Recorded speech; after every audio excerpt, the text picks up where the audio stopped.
তো হ্যালো বন্ধুরা, কেমন আছো তোমরা সবাই? আশা করছি সবাই ভালো আছো। তো আজকের টপিক হচ্ছে ইউটিউব লোগো আর ব্যানার কিভাবে চেঞ্জ করবে, সেই পদ্ধতিটা আমরা আজকে খুব সহজে ধাপে ধাপে শিখে নেব। তো ইউটিউব লোগো ব্যানার চেঞ্জ করার জন্য আমাদের কিন্তু সবার প্রথমে ইউটিউবটাকে ওপেন করতে হবে। ইউটিউবটাকে ওপেন করার পরে তোমার যে চ্যানেলটা রয়েছে, চ্যানেলের লোগোটাতে ক্লিক করে দেবে। চ্যানেল লোগো ক্লিক করার পরে কিন্তু এরকম একটা পেজ খুলে যাবে, ভিউ চ্যানেল বলে। তোমরা ভিউ চ্যানেলে ক্লিক করে দেবে।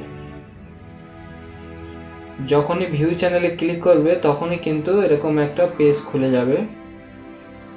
তারপরে কি করবে, এডিট চ্যানেলে ক্লিক করবে।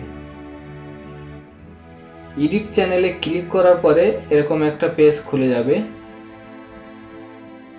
তো আমরা কি করব, এখান থেকে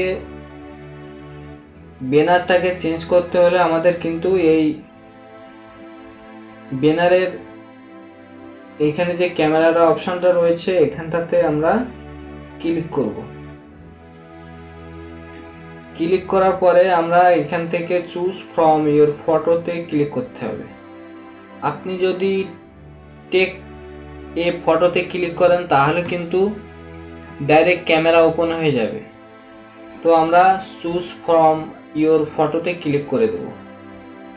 যখনই আমরা চুজ ফ্রম ইওর ফটোতে ক্লিক করব তখন কিন্তু এরকম গ্যালারিতে চলে আসবে। তো তোমরা এখান থেকে তোমাদের যে ব্যানার আর লোগোটা বানিয়েছিলে সেই ব্যানারটাকে টাচ করে এরকমভাবে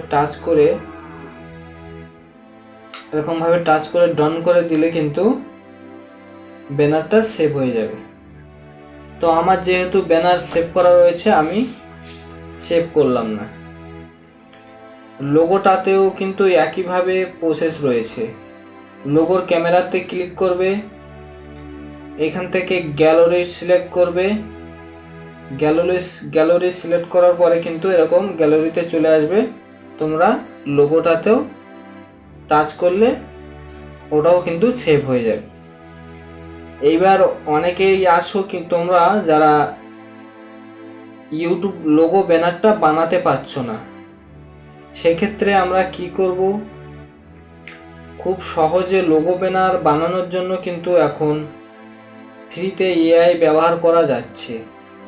এখনো যারা জানো না ভিডিওটি শেষ পর্যন্ত দেখে নাও, আর কিভাবে ব্যানার আর লোগো বানাবে সেটাও শিখে নাও।